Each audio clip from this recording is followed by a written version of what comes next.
Em 3, 2, 1, estamos ao vivo. Olá, boa noite a todos e a todas que nos acompanham através da plataforma da Escola Superior da Advocacia. Eu sou Elter Dias, presidente da ESA do Crato, e tenho a honra de saudar-lhes nessa segunda noite do 2º Congresso Interamericano de Direito Público. Esse evento que tem como grande homenageado o professor Dalmo de Abreu Dalari. E essa noite nós teremos a honra de receber o professor doutor Adamo Dias. Para conduzir os trabalhos da noite, eu tenho a honra de passar a palavra ao doutor Newton Menezes, para saudar o professor, fazer as saudações iniciais ao público e saudar o professor Adamo. Boa noite a todas e todos. Nós já estamos na segunda noite de evento, desse grandioso evento, que tem 966 inscritos, e de modo que é uma grande alegria para todos nós estarmos debatendo e debatendo de forma crítica e também política, né? Então, nós temos um lado, é o lado da cidadania, da democracia, e por isso foi homenageado Dalmo de Abreu Dalari, assim como outrora foram Paulo Bonavides e Celso Antônio Bandeira de Mello, né? Então, são juristas que têm lado e se posicionam. E aí, nós trazemos hoje o grande professor Adamo Dias Alves, da Universidade Federal de Minas Gerais, que ele é doutor e mestre por essa instituição e professor do mestrado, da graduação do mestrado e doutorado, e também professor do curso de Ciências do Estado, que é um curso revolucionário no ensino superior brasileiro. O professor Adamo vai falar do necessário resgate dos fundamentos do Estado social e democrático contra as faces do autoritarismo, por uma teoria crítica do Estado. Professor, o senhor tem a palavra.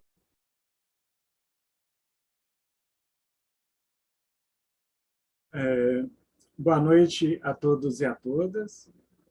Inicialmente, eu gostaria, né, de agradecer ao convite para participar do 2º Congresso Interamericano de Direito Público, né, com esse tema, né, a reconstrução do Estado e a teoria do Estado.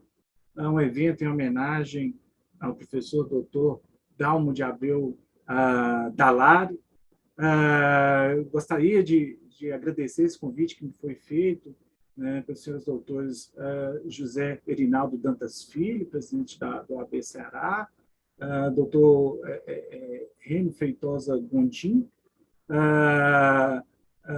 pelo doutor José Newton de Menezes Marinho Filho, né, a quem saúdo, juntamente com o doutor Helder Dias, agradecendo e, na verdade, saudando e louvando a iniciativa, né, da Escola Superior da Advocacia do Ceará, da Associação Crato, né, em homenagear, né, agora percebi que é uma tradição de vocês homenagear aqueles que nós consideramos gigantes, né, grandes juristas na defesa da democracia, da cidadania, dos direitos sociais, do Estado democrático de direito, e só com mais essa notícia, a minha admiração, né, pela iniciativa dos senhores só aumenta, né? E, claro, gente, há uma questão aqui que eu considero extremamente oportuna, né? Possibilitar aqui um espaço para reflexão e interlocução sobre a reconstrução do Estado e a teoria do Estado, né?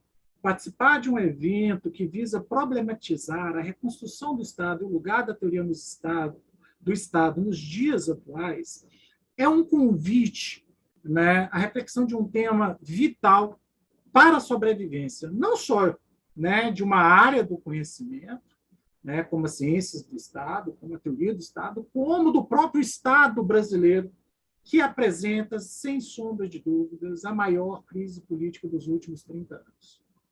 A minha fala, senhores e senhoras, vai, né, de certa forma, um tanto quanto provocativa, para não dizer também um tanto caótica, porque ela, de certa forma, espelha, né, uma angústia que eu acredito que é partilhado por todos os cientistas do Estado, os juristas desta geração e das demais gerações. E é muito interessante, né, pontuar que as crises elas não surgem do nada. Há todo um pano de fundo, né, que possibilita justamente o surgimento, seja das crises políticas, seja das situações de rupturas institucionais. Né? E é sempre muito interessante porque, falando sobre a teoria do Estado, os estudiosos sempre lembram que sempre foi, né, uma disciplina, um campo de investigação que passou por sucessivas crises. Né? É interessante porque não deixa de ser de estar ligadas essas crises da disciplina a toda uma transformação paradigmática, né, pela qual o Estado moderno passou, né, nos últimos 200 anos. Mas uma primeira pergunta provocativa que faço é a seguinte: seria uma mera coincidência a situação da disciplina de teoria do Estado no currículo dos cursos jurídicos, né, atual, como muito bem denunciado, né, ressaltado pela professora doutora Maria Paula Dallari Gucci, no livro Teoria do Estado, Sentidos Contemporâneos, que, consoante as atuais resoluções, né, do CNE e do SES, não consta nem mais como um apêndice da ciência, teoria política, diante de um discurso promovido ao longo de vários anos, dos últimos anos, da necessária adoção de um Estado adaptado às demandas do neoliberalismo. Seria essa circunstância uma mera coincidência? Será que o desprestígio, né, de uma disciplina que tantas reflexões e possibilidades de criação, essa disciplina e seus estudiosos promoveram ao longo do século XX e no século XXI, seria algo fortuito, uma mera contingência que, diante do auge da experiência neoliberal no Ocidente, essa área tão importante para se pensar as finalidades do Estado, uma forma do Estado democrático de direito ser mais efetivo, gozar de tamanho desprestígio? Eu penso que não.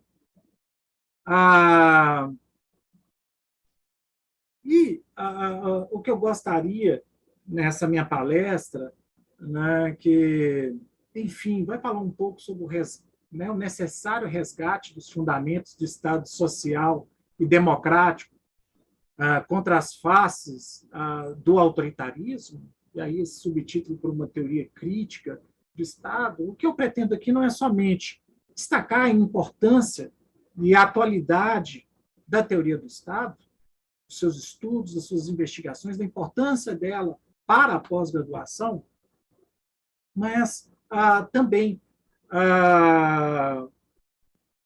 rememorar, mais uma vez, né, que a teoria do Estado ela foi crucial ao longo do século XX para denunciar, caracterizar, esclarecer os processos autoritários e totalitários, né, que, né, a humanidade vivenciou no século passado.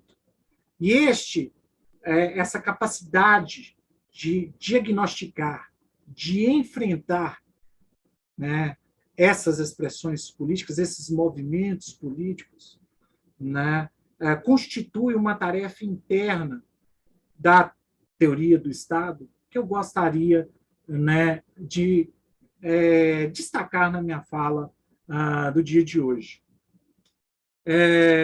Então, por que insistir, né, numa formação jurídica que, ao longo do século XX, desde George Elimelech, passando por Hermann Heller, Dalmo de Abreu Dallari, destacou a importância de se compreender que não só, né, o Estado é muito mais do que um conceito jurídico formal, né? Qual seria a vantagem para um país que tem mais bacharéis em direito que todo mundo reunido, essa multidão conheça dessa análise crítica importantíssima trazida pela teoria do Estado na formação do ano inicial do curso jurídico? Por que tamanho desprestígio? Por que retirá-lo da formação dos novos juristas, das novas gerações?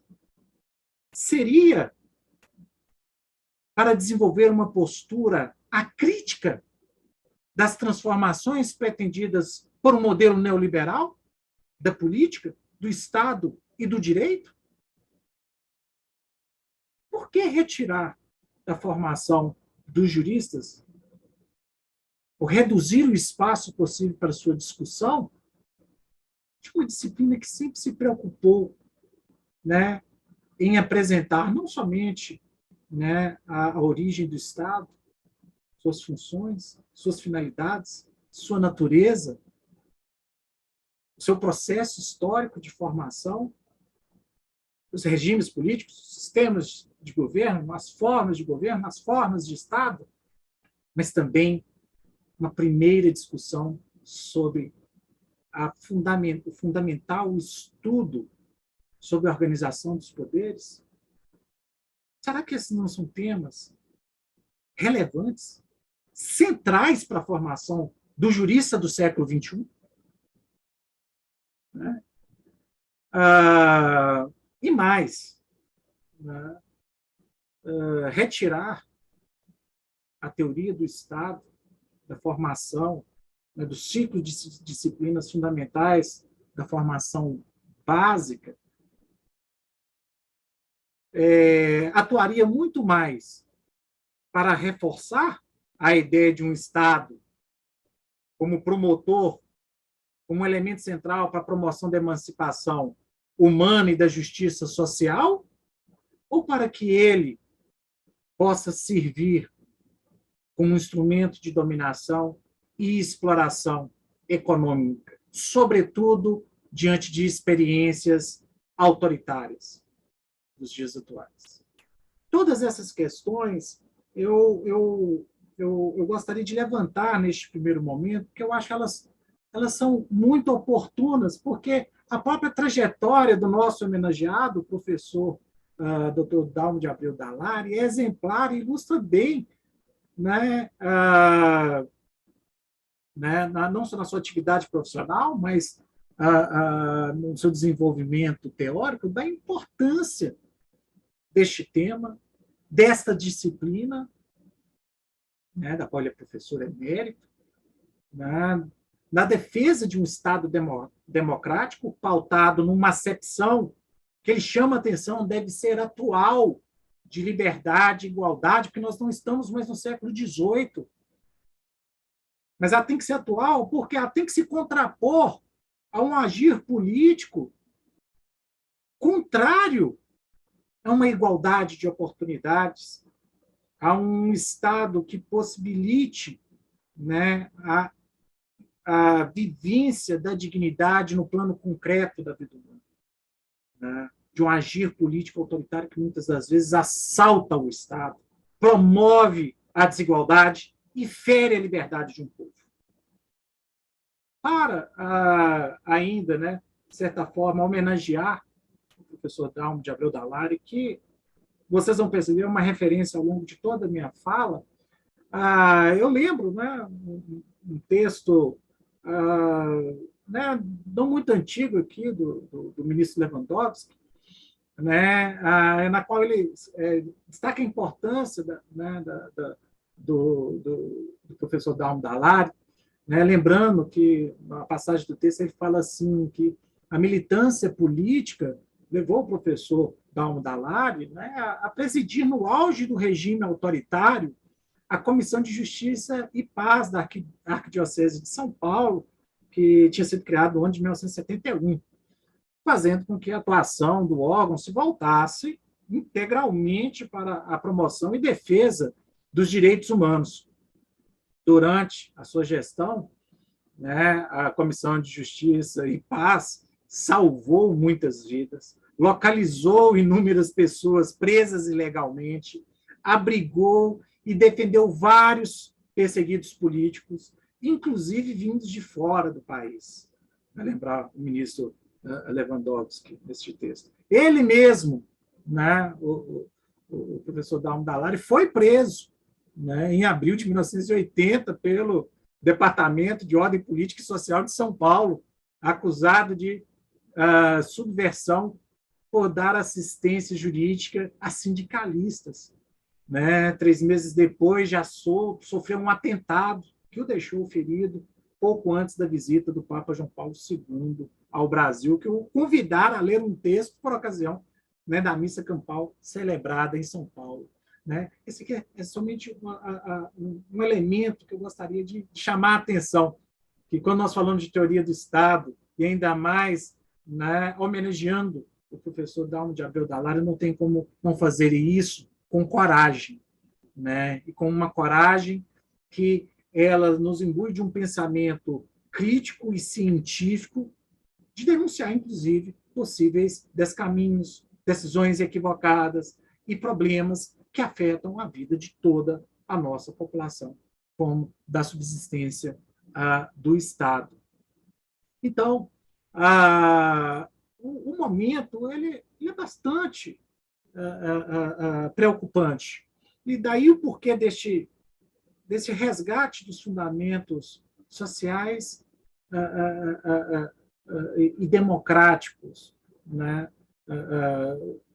Que eu gostaria de chamar a atenção de vocês. Ainda ontem, né, acompanhando o noticiário, acompanhando o noticiário atualmente sempre foi, né, um trabalho que a gente sempre tem que preparar nosso estado mental, nossa saúde mental tem que estar bem para a gente não sair de lá direto para o divã ou completamente desesperado.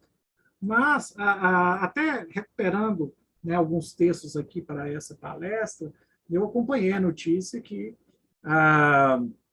o Instituto Internacional pela Democracia e Assistência Eleitoral, o IDEA, acredito que muitos de vocês devem ter acompanhado essa notícia agora, no dia de ontem, né, na segunda-feira, dia 22, que o IDEA chama atenção, destaca o Brasil, que o Brasil está vivendo um forte processo de retrocesso democrático que pode ser irreversível, segundo o relatório sobre o estado da democracia no mundo. Né? O Brasil também registrou o maior número de indicadores democráticos em queda em 2020, entre as nações analisadas. O retrocesso democrático vivido pelo Brasil é o único na América Latina e do Caribe, tanto por sua duração, quanto por seu ponto de partida, de acordo com este documento, que, né, do IDEA, que tem sede em Estocolmo, né, na Suécia. Né, dentre os elementos, né, dessa notícia, o relatório ele explica que desde meados da década de 90, sobretudo na década de 2000, o país apresentou uma evolução ascendente de quase todos os seus indicadores democráticos, inclusive se situando acima da média regional, em temas como eleições limpas, liberdades civis, controle do governo, participação da sociedade civil. Quantas vezes, né, nós não fomos surpreendidos com, né, um elogio, uma recepção positiva no meio externo da nossa experiência da urna eletrônica, né, bons tempos aqueles, né, em que, né, uma das nossas preciosidades, das nossas experiências ricas e positivas, elas eram exaltadas, porque agora, enfim, nós vivemos tempos estranhos de tentativa de né, lançar dúvidas, promover um processo, né, de deslegitimação e de ataque ao nosso processo eleitoral.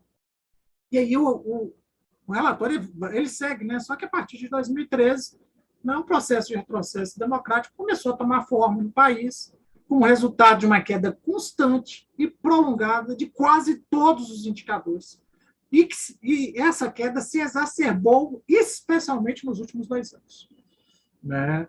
Então, no documento, a partir de 2016, o Brasil ele começa a transitar por um processo de retrocesso democrático que, segundo eles, ainda não foi concluído.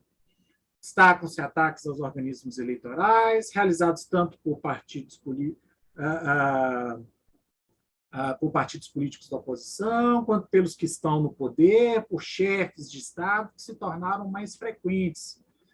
São práticas que, né, ameaçam a integridade dos processos eleitorais, debilitam o Estado de Direito e alimentam a crise de legitimidade das instituições democráticas e de controle. Justamente o processo, né, de legitimidade que é tão caro no estudo da teoria do Estado. Penso que a forma como devemos lidar, né, com o fenômeno do retrocesso democrático passa necessariamente por um resgate dos fundamentos do Estado social e democrático, de sua atualização criativa por meio de uma teoria crítica do Estado, que teria, né, que tem, pelo menos essa é a minha proposta, com especificidade, um enfoque problematizante para abordar as relações existentes entre a política e o direito. Texto, contexto, legitimidade de tomada de decisões no âmbito estatal implicada dialeticamente com a legalidade e a constitucionalidade. Certo? Desta forma, a teoria crítica do Estado ela é legatária de um conjunto de grandes pensadores, né, da social-democracia europeia do século XX, de pensadores nacionais, sul-americanos, que, né, trabalham incessantemente na atualização e numa perspectiva inclusiva de assimilar neste processo criativo de reforma das nossas instituições, aprimorando esse processo de legitimidade das tomadas de decisão, de organização do Estado, a partir, inclusive, das nossas próprias experiências. Então, inclusive, a perspectiva que eu abraço de uma teoria crítica do Estado, ela não pode ser pensada senão a partir das contribuições que as epistemologias do Sul elas propiciam para refundarmos o Estado na América Latina. Bom, e aí, na verdade, nós temos aqui um desafio, né? Resgatar, portanto, estes fundamentos do Estado social e democrático frente a uma experiência nova, autoritária, que nós experimentamos, né, de diversas formas nos últimos tempos. Não é uma situação específica do Brasil. O relatório ele chama atenção. Se nós se avaliarmos o número de democracias, ele permanece o mesmo. Mas o que nós estamos falando é de uma erosão que está surgindo, né, de uma perda substancial, né, de uma perspectiva diretiva, inclusiva e democrática das nossas experiências políticas. E, na verdade, neste processo de resgate, né, dos fundamentos sociais e democráticos contra o autoritarismo, eu vejo que não tem como não falar, talvez, daqueles personagens que, assim como aqui já mencionei um deles, o nosso homenageado, o professor Dalmo de Abreu Dallari, que experimentou na pele, né, a ação nefasta das experiências autoritárias, mas eu gostaria, pelo menos, de chamar a atenção por mais dois autores que, particularmente, estou trabalhando, né, neste semestre, numa disciplina da pós-graduação, na qual nós nos propusemos justamente a isso, a retornar aos autores clássicos da teoria do Estado, do Estado social do período entre guerras. E aí, gente, é inevitável, não tem como a gente não falar, né, da experiência terrível que foi do período entre guerras com a ascensão do nazismo na Alemanha. Né? Eu gostaria, pelo menos aqui, de trazer, né, a discussão, né, a obra de dois autores, né, advogados trabalhistas, que nem sempre eles são os autores mais citados do período da República de Weimar. Eu sou um pesquisador fascinado com a experiência de Weimar, com todo aquele projeto que se forma após, né, o fim da Primeira Guerra Mundial e que tristemente implode daquela forma absurda. Né?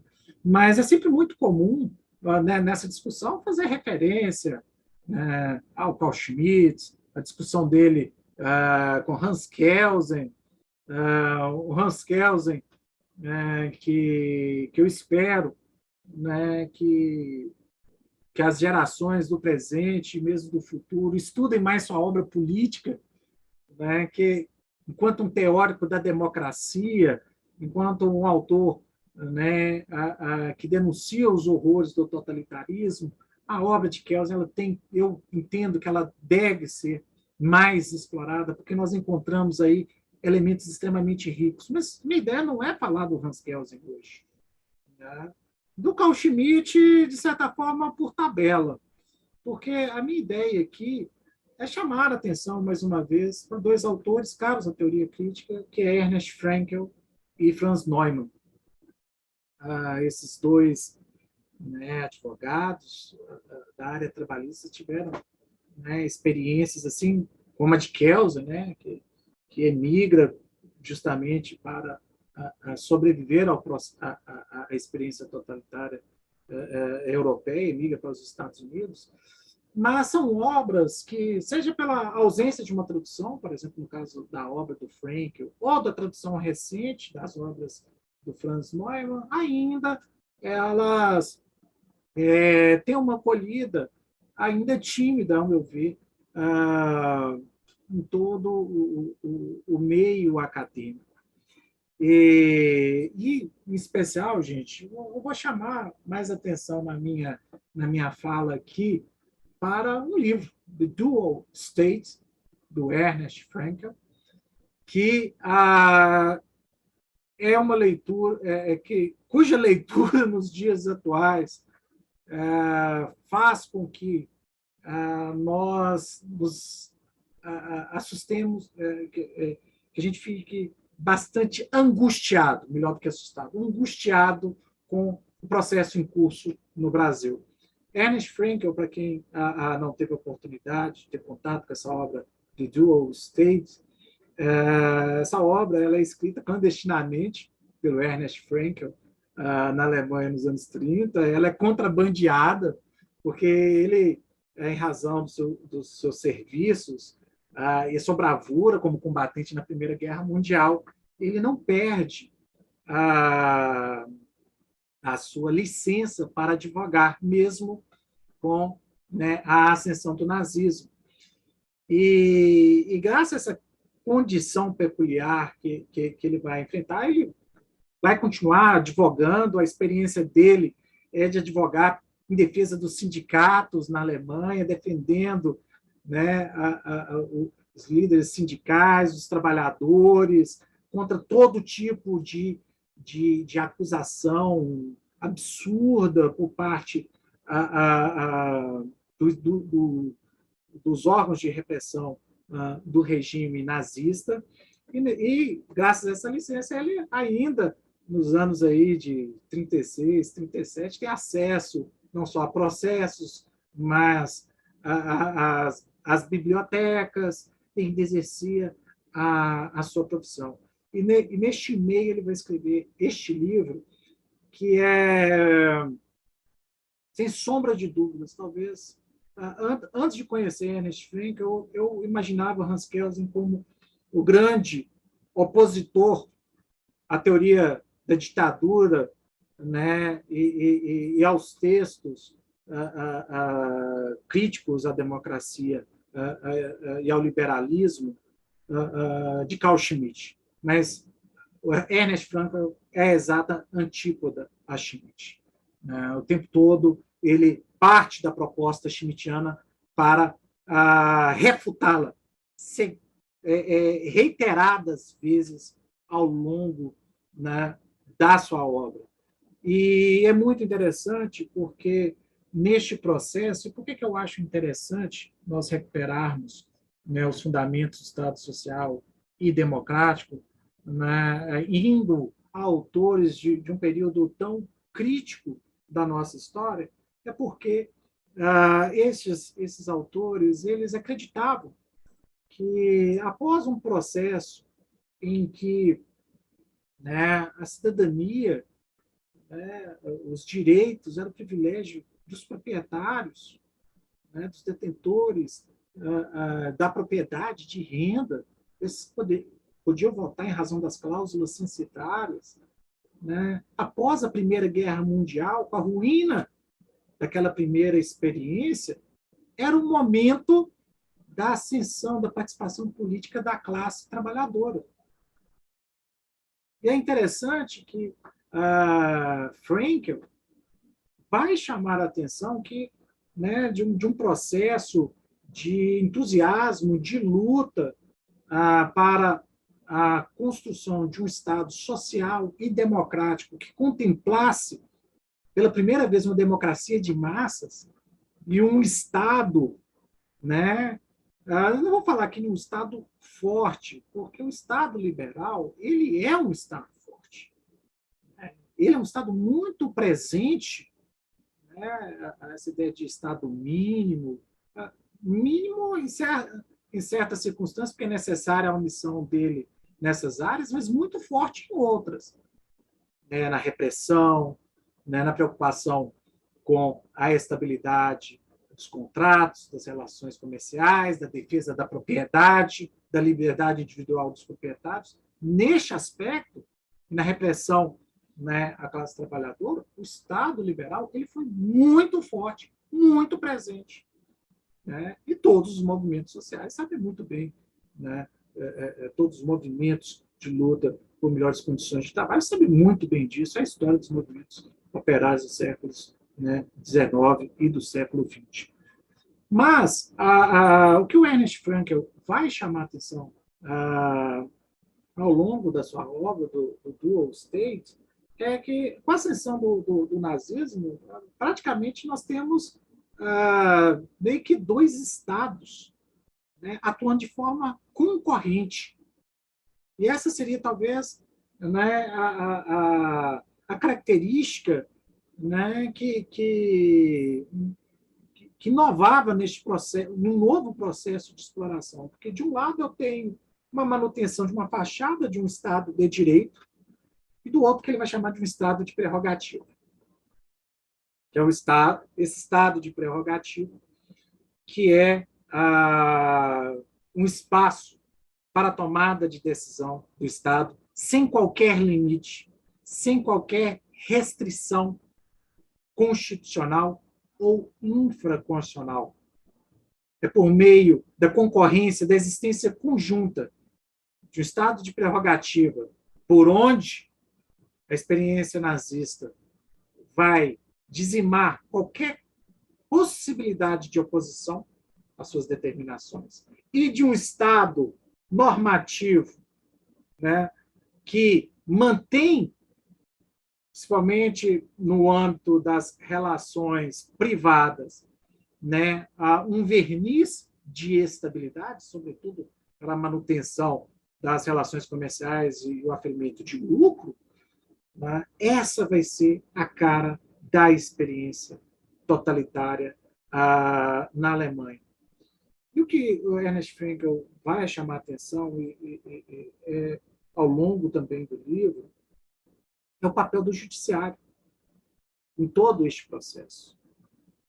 Ernest Frankl, ao longo do livro, ele vai destacar como que, e esse é um tema muito caro dele, desde os anos 20, nos seus primeiros textos, é do comportamento, né, da classe jurídica, é o comportamento dos ocupantes do poder judiciário, né, como ele vai descrever, né, de uma elite que ela vem desde do início do Império Alemão, que, era, que tinha todo tipo de garantia, de honraria, e que, a partir do momento que eu não tenho mais o Império Alemão, que eu tenho uma experiência republicana, em que o Partido Social Democrata tem uma coalizão com o centro católico, né, e o Partido Liberal formam, né, o governo e, né, no processo constituinte da Constituição de Weimar, né, estabelece um novo marco para a atuação do Poder Judiciário, também comprometido com a concretização da igualdade material, assim como os demais poderes. Essa elite, essa classe, ela vai apresentar um comportamento antagônico, né, parcial, sobretudo quando você está diante, né, de questões que afetam a melhoria das condições de vida dos trabalhadores. Então, o que o Ernest Frankl ele vai, ao longo, né, do Dual State, chamar a atenção é como que, progressivamente, a experiência autoritária ela migra, né, de um primeiro momento, né, de uma presença muito forte, né, dos aspectos jurídicos formais das normas jurídicas, a um estado, né, de uma discricionariedade permanente. O uso, né, da decretação de um estado de sítio, né, para, né, o estabelecimento de uma ditadura soberana sob a liderança do Hitler, né, é abordado ao longo do livro com uma riqueza de detalhes, né, sobretudo, né, a partir de diversos casos em que, progressivamente, as garantias fundamentais vão sendo relativizadas pelo Poder Judiciário. Então, o primeiro ponto que eu gostaria de chamar a atenção, recuperando a experiência deste autor, muito caro na defesa dos fundamentos de um Estado social e democrático nos anos 20, 30, e que Ernest Frankl, enfim, depois retornou para a Universidade de Berlim e é considerado na Alemanha um dos maiores cientistas políticos, juristas que a Alemanha teve no século XX, não é à toa, em razão da vasta obra e do papel fundamental que ele teve também na retomada das universidades alemãs no pós-Segunda Guerra, e auxiliar no processo de julgamento, de informar durante a ocupação da Alemanha aqueles juristas e políticos mais alinhados ao nazismo, para promover o processo de desnazificação. Frankl, né, nesta obra, ele vai mostrando, né, como que o uso de argumentos, né, de discricionariedade, de circunstâncias excepcionais que exigem um comportamento do judiciário como superego da sociedade, eles constituem os primeiros passos para a ruína de todas as defesas da democracia contra, né, as violências e os absurdos praticados durante as experiências totalitárias. O Poder Judiciário, segundo Frankl, foi decisivo, junto, claro, né, de toda um processo que vai desaguar no uso das forças policiais, nos órgãos de segurança, né, porque também esse uso inadequado do estado de sítio contra a própria Constituição, que é um risco né, permanente para todas as democracias, ele possibilitou, por outro lado, a suspensão dos limites para a atuação policial.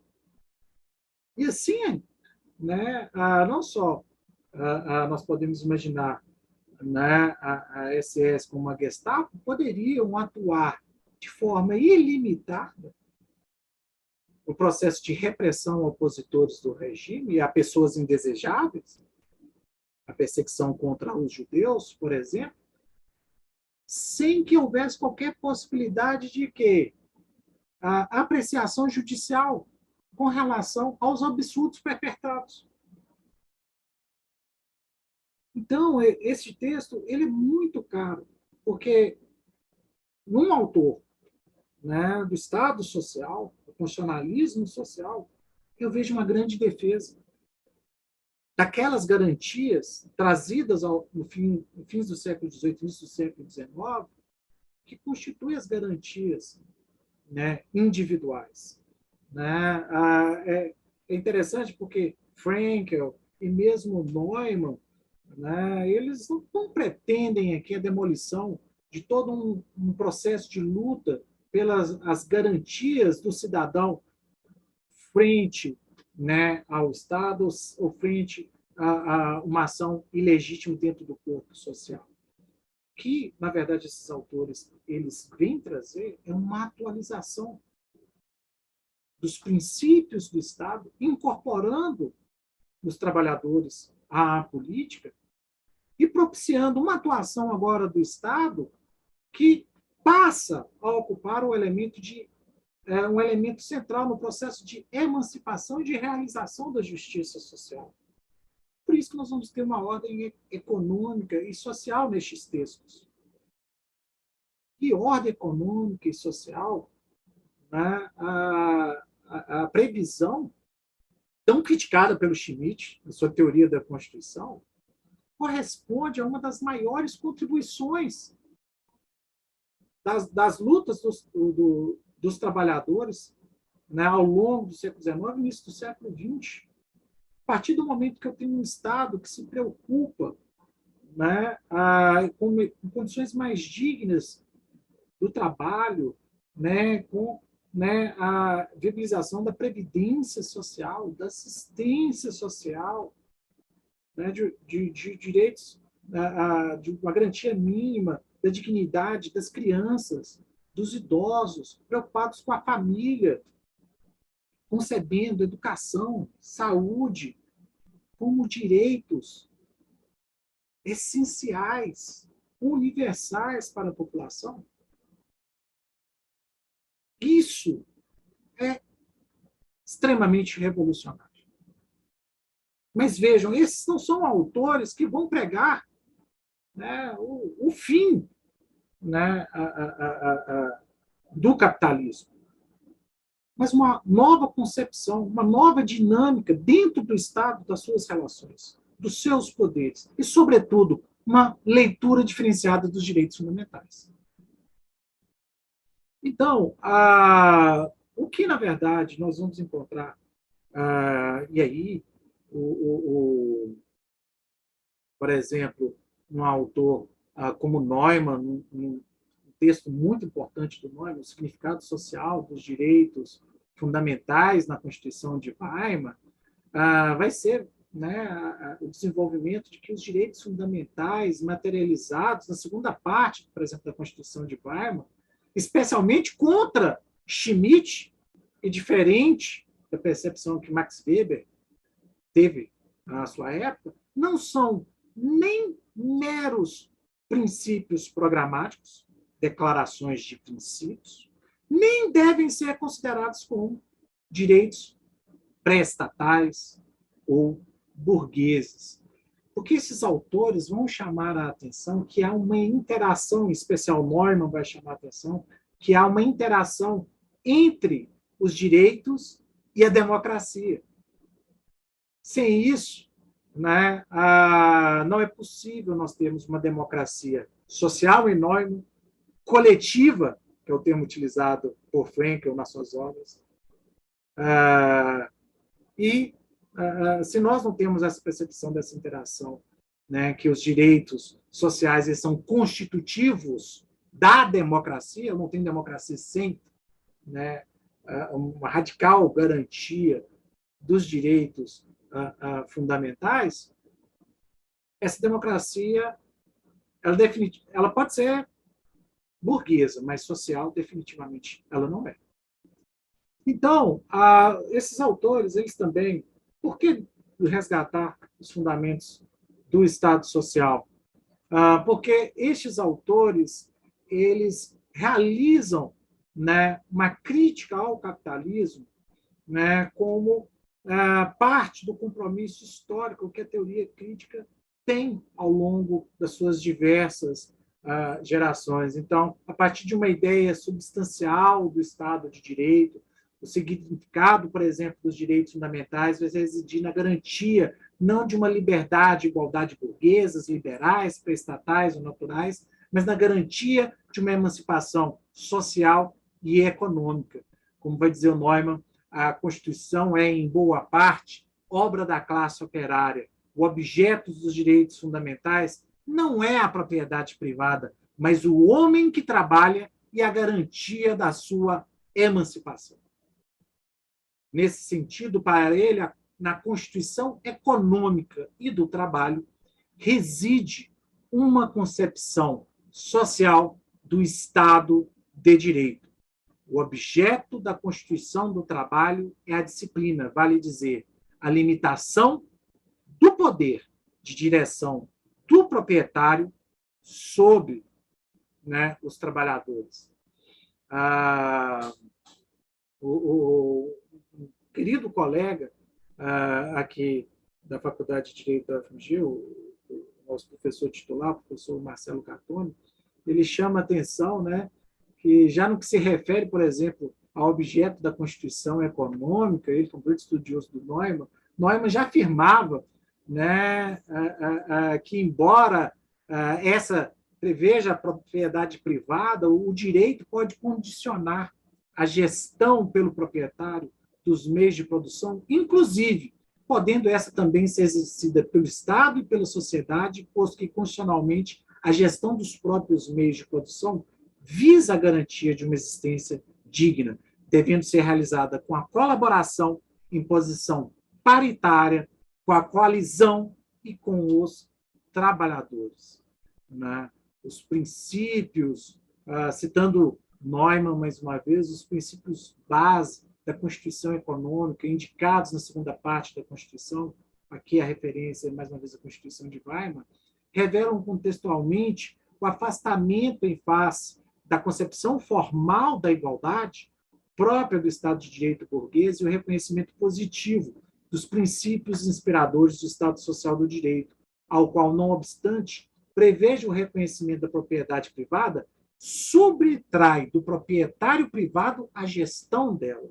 É muito interessante que é assim, né, que nós vamos perceber o desenvolvimento da função social da propriedade nestes autores, né, fazendo referência às obras de Schirheimer e também de Hermann Heller, como exceções à quase ausência da reflexão socialista sobre os direitos fundamentais. Neumann considera que cabe à doutrina constitucional socialista desenvolver e interpretar concretamente o conteúdo social positivo da segunda parte da Constituição de Weimar.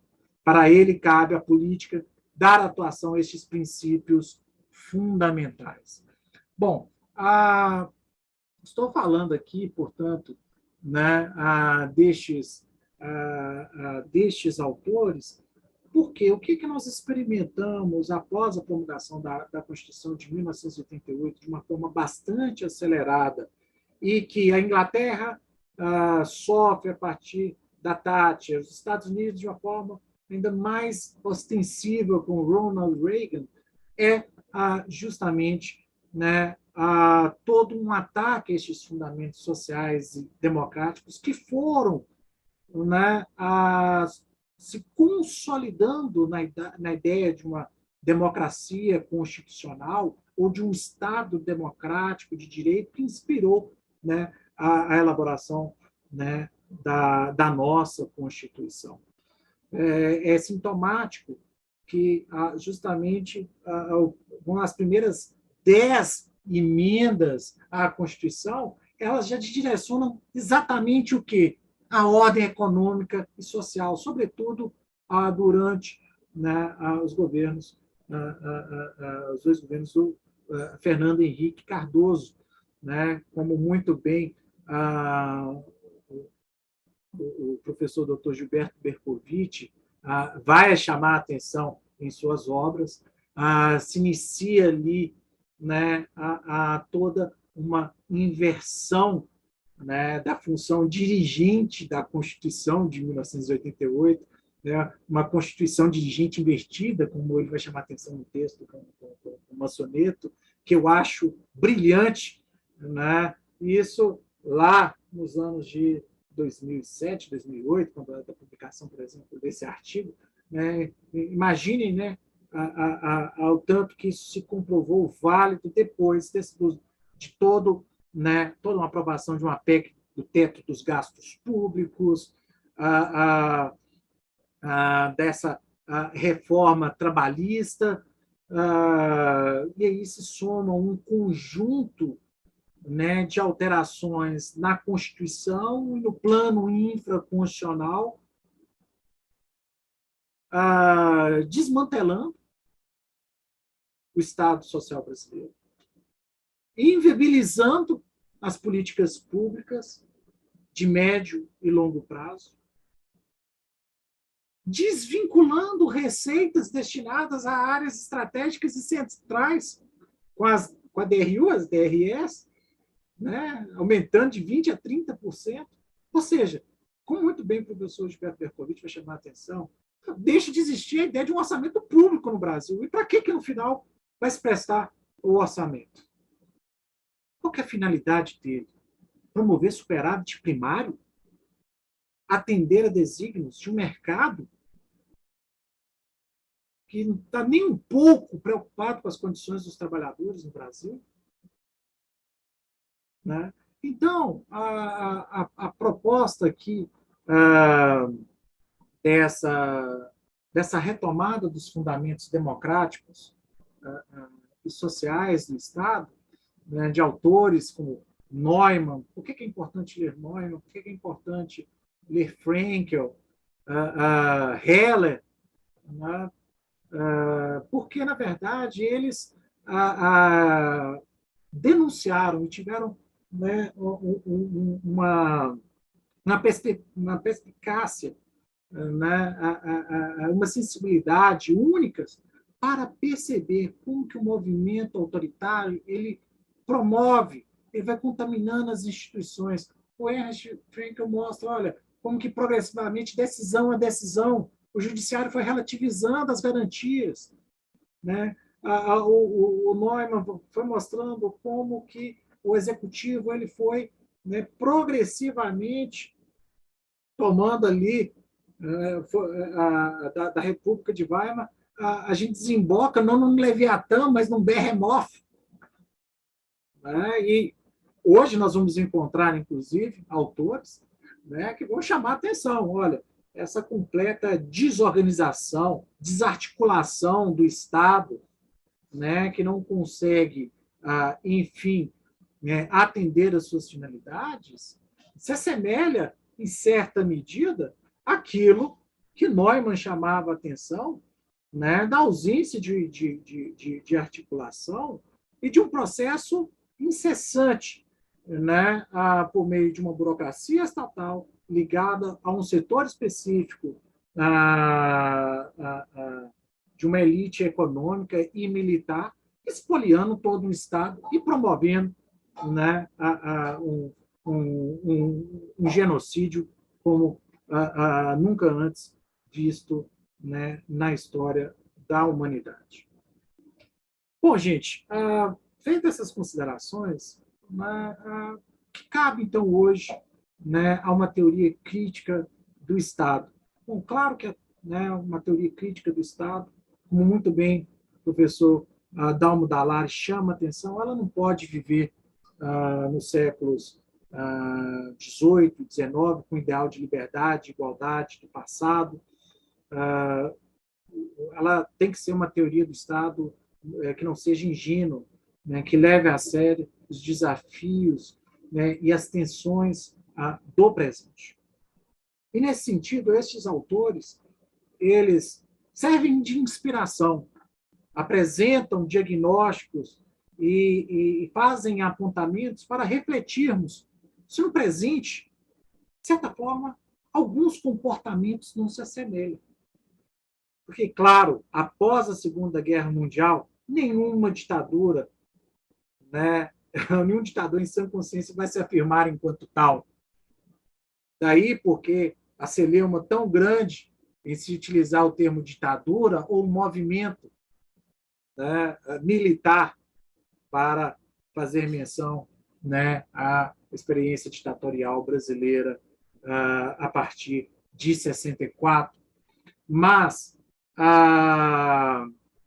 o que choca, né, na atualidade e na denúncia que esses autores fazem é que, bom, na aula de hoje mesmo, nós utilizamos uma passagem do Dual State em que, né, nós temos a seguinte fala do Estado, isso por volta de 1937, 38, um pronunciamento que me lembrou muito algumas situações recentes no Brasil. Direito é somente aquele que é útil ao Estado. Mas a ciência só é válida quando ela promove o partido nazista. É interessante porque o contexto dessa fala ela se direciona justamente ao que deveria ser objeto de estudo ou não nas universidades, nos debates intelectuais e mesmo nas escolas secundárias. E é claro, não dá para não sentir um certo eco nesse destaque, por exemplo, feita pelo Ernest Frankel num livro como Dual State, com o Enem com a cara de um governo, às vésperas da realização de um exame de tamanha importância como é o Enem. Né? O que é uma prova para ferir conhecimentos para o ingresso no ensino superior com a cara de um governo? Será que não é um pouco o que Frankel nos chamava a atenção sobre o modo da censura, da atuação da censura nos anos 30, ao estabelecer o que poderia ser debatido, o que poderia ser estudado, o que poderia ser publicado? Se promove os ideais e os valores do povo alemão e do partido nazista, isso é ciência. A grande questão que Frankel diz é que um filtro como esse produz tudo, menos o que é ciência, menos o que a verdade se propõe, e a discussão sobre a verdade se propõe a ser. E a teoria do Estado, né, nos dias atuais, para enfrentar essas experiências, essas novas experiências autoritárias, necessariamente ela precisa se atualizar, e além de Frankel, e além de Neumann. E, nesse sentido, precisamos pensar, né, em uma teoria do Estado para além daquela ideia de um Estado nacional e a conviver com a ideia de plurinacionalidades, de uma discussão que não leva a lugar nenhum sobre qual que é o método adequado, porque eu tenho um objeto que é compartilhado por diversas áreas do conhecimento, e assumir a necessidade de um ecletismo metodológico,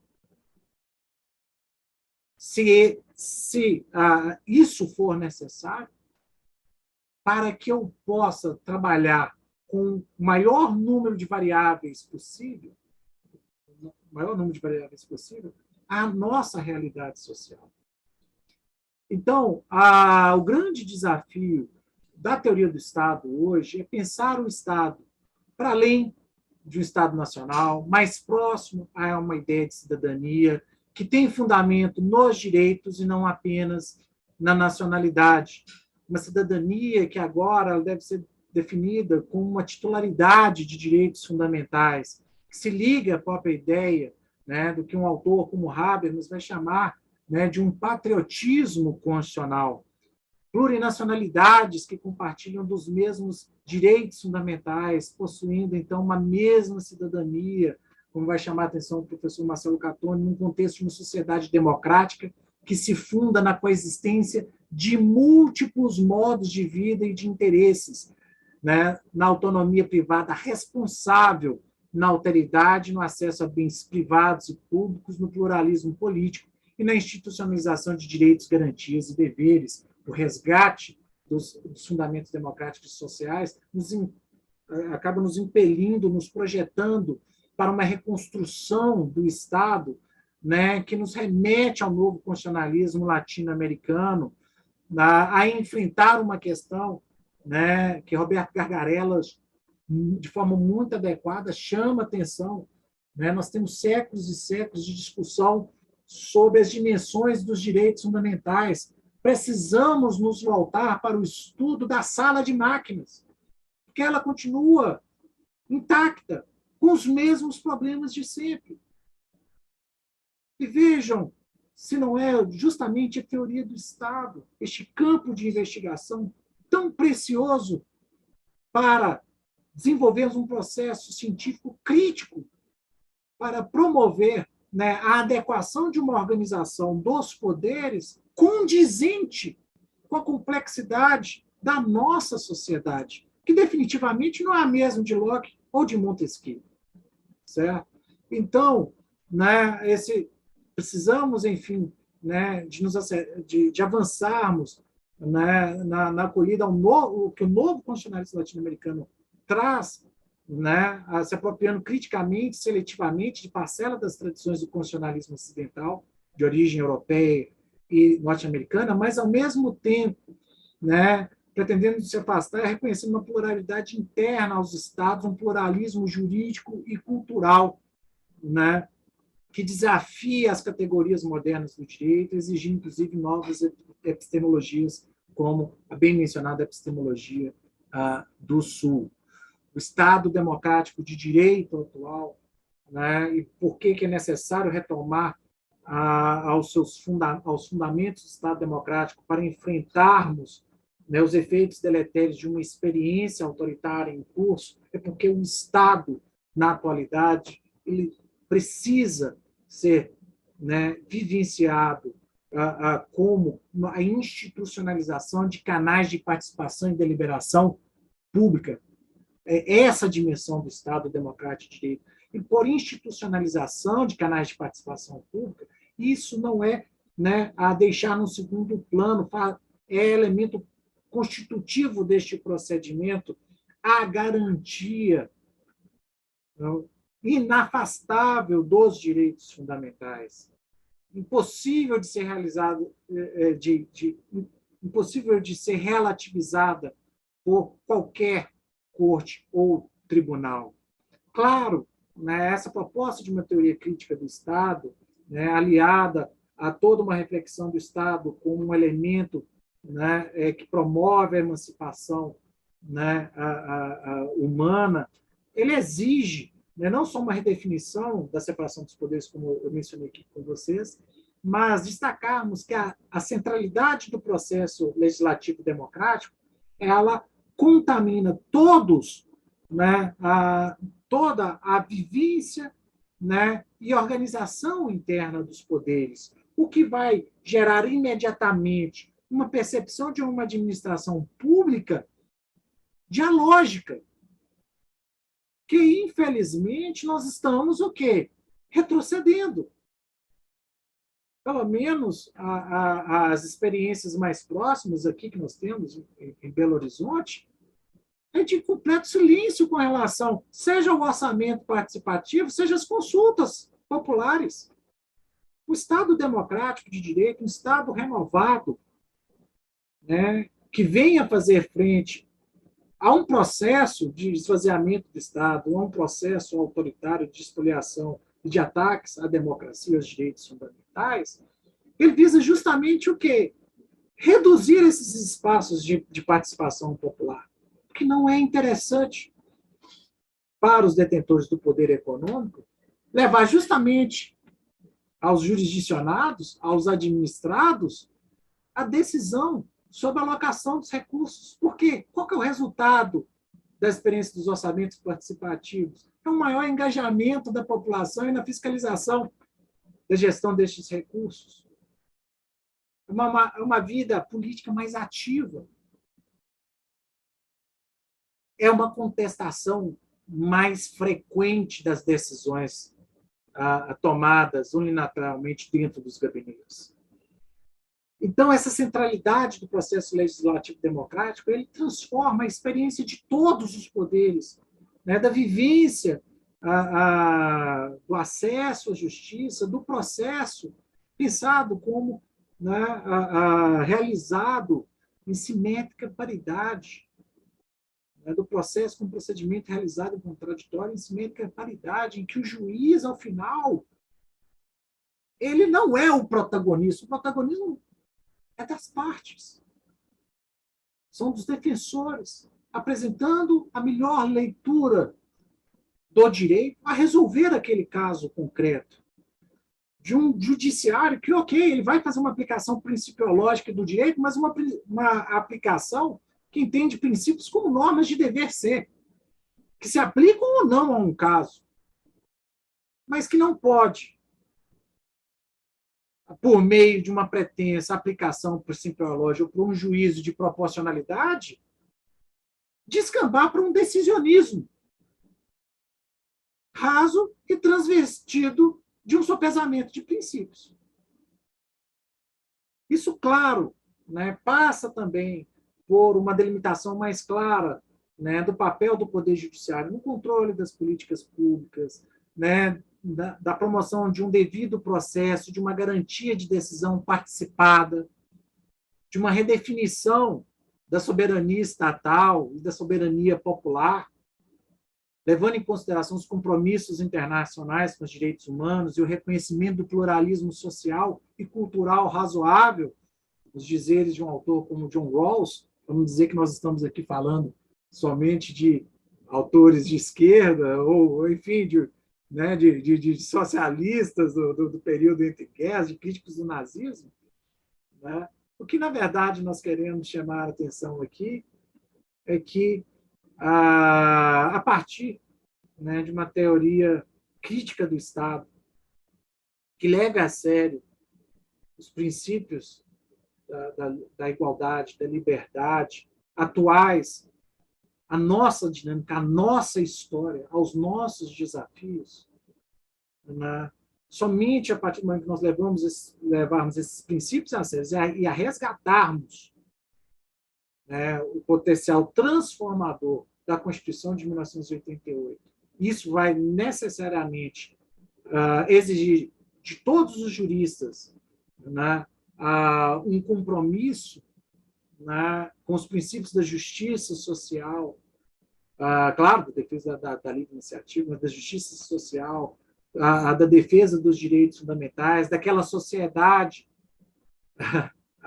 solidária, sem preconceitos, prevista tantas vezes no nosso texto, tão esquecida nas falas atuais dos nossos políticos, ou do nosso, enfim, do nosso presidente.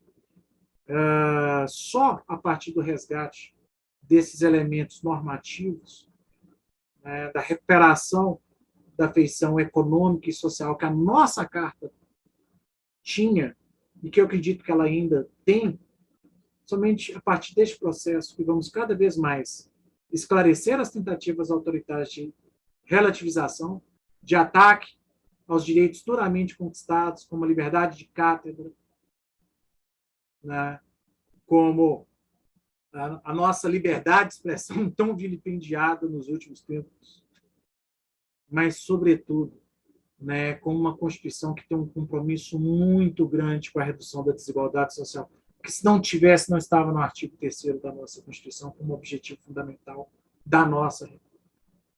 Não é privatizando Correios, que nos geram um lucro só no ano passado de 1,5 bi. Uma coisa impressionante. Eu participava há pouco tempo de uma palestra com representantes dos sindicatos dos servidores dos Correios, rebatendo todos esses argumentos da privatização dos Correios.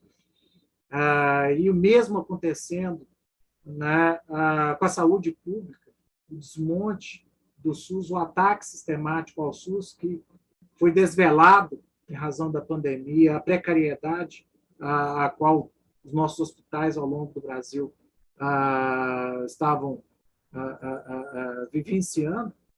Tudo isso, gente, toda essa crise, como eu disse, ela não é de hoje. Né?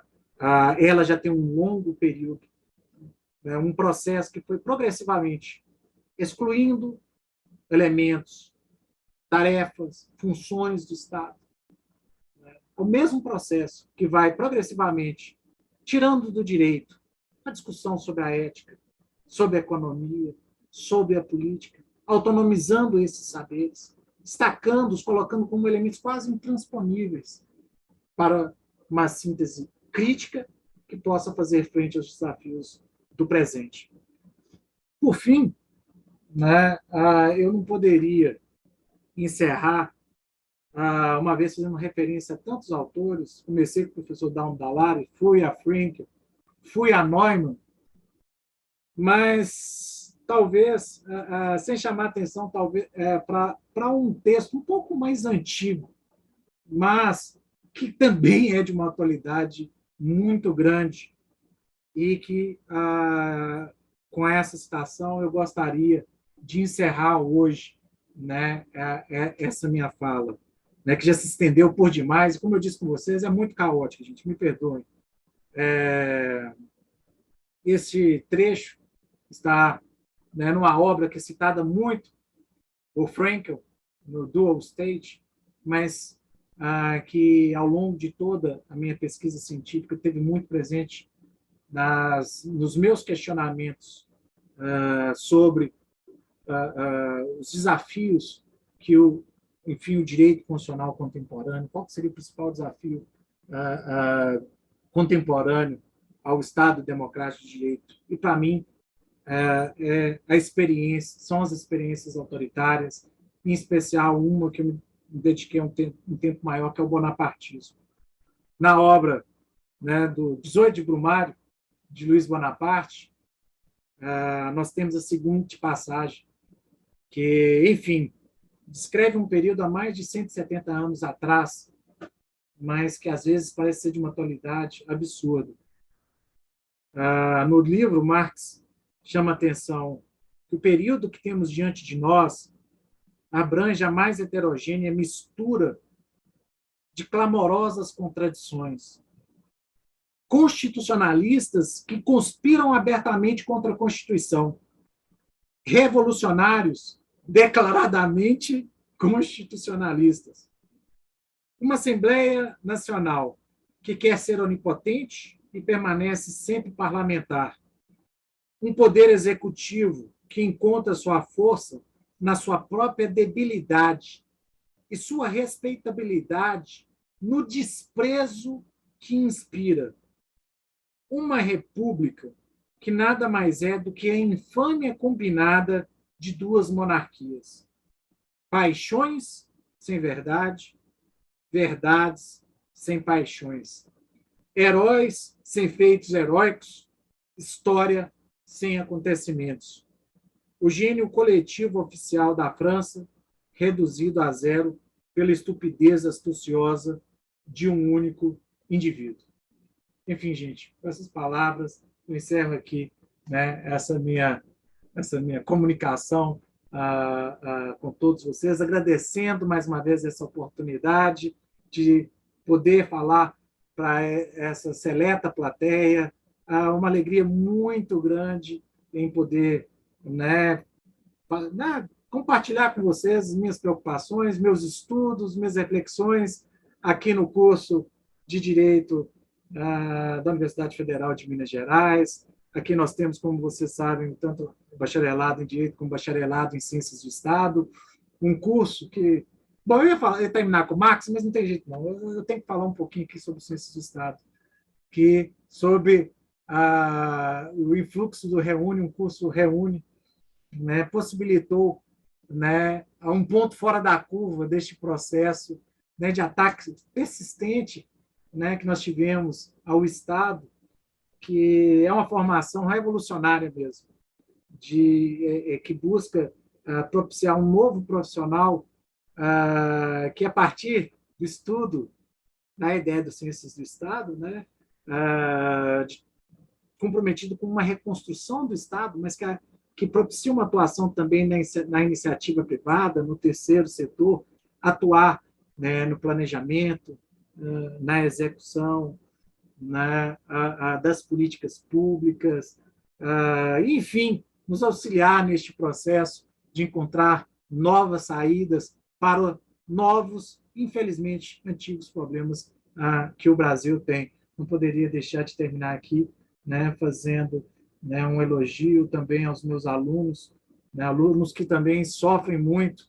Você ainda o único curso de ciências do Estado do país, mas que eu espero que em breve floresça pelo Brasil afora, porque nós sabemos o tanto que este povo sofrido, né, merece um Estado que tenha um olhar mais humano, mais atento para, para este povo. Gente, muito obrigado, Helder. Helder, me despeço de todos, agradecendo a oportunidade. Nós é que agradecemos, professor Adam. Estou aqui maravilhado, encantado com essa brilhante conferência, extremamente rica do ponto de vista teórico, sabe, extremamente denso. E isso justamente marca a mudança de perspectiva que nós introduzimos na ESA do Crato. Anteriormente, a ESA tinha uma perspectiva de cursos tão somente cursos práticos e rápidos, voltados tão somente para a prática do exercício da advocacia. Nós mudamos o perfil da ESA e momentos como esse, conferências como a sua, nos dá certeza de que a aposta que nós fizemos lá atrás está no caminho certo. Então, muito, muito grato pela sua participação nesse evento em homenagem ao professor Dalmo Dallari, e muito grato porque eu também sou um apaixonado por ciência política e teoria geral do Estado, então poderia passar aqui horas ouvindo o senhor, enfim, pela densidade, pela riqueza de sua fala. Muita, muita gratidão pelo aceito convite e por estar nesta noite conosco. Agora, antes de finalizarmos as atividades dessa noite, como nós havíamos anunciado anteriormente aos colegas que nos assistem através da plataforma da ESA, nós faremos o sorteio de 10 livros. E eu vou colocar aqui o compartilhamento de tela para que nós possamos fazer esse sorteio ao vivo.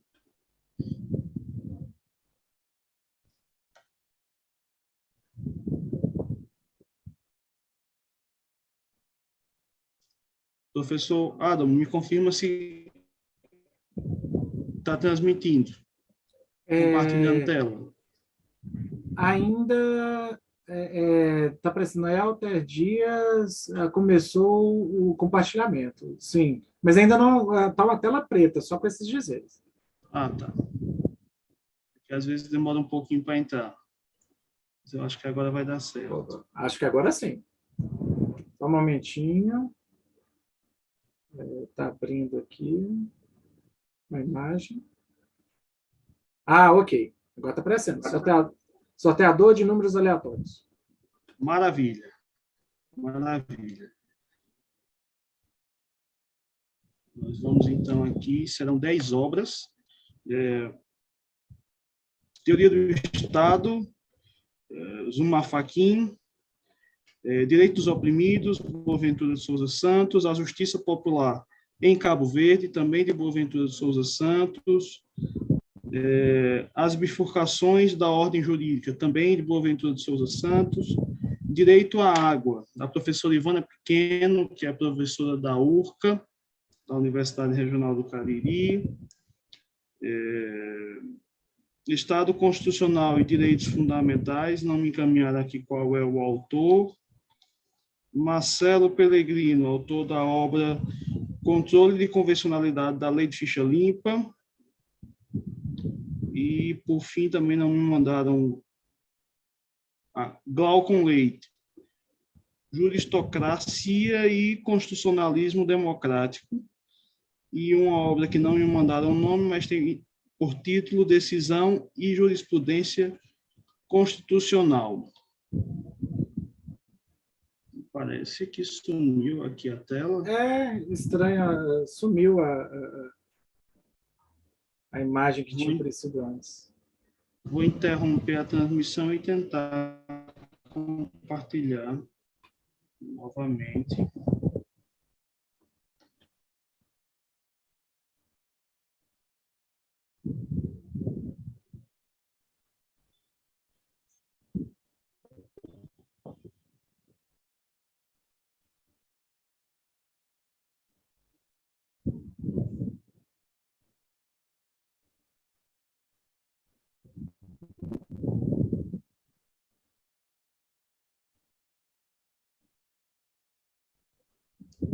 Acredito que seja a internet que esteja oscilando, mas caso a gente não consiga fazer o sorteio hoje, a gente faz amanhã pela manhã no painel das 10 horas da manhã. A internet está oscilando, eu não estou conseguindo compartilhar. Pois bem, meus amigos e minhas amigas que nos acompanharam até aqui as atividades do 2º Congresso Interamericano de Direito Público, em homenagem ao professor Dalmo Dallari, encerramos por aqui as atividades desta noite e retornamos amanhã às 10 horas da manhã. Tenham todos e todas uma boa noite. Até lá. Saímos do ao vivo.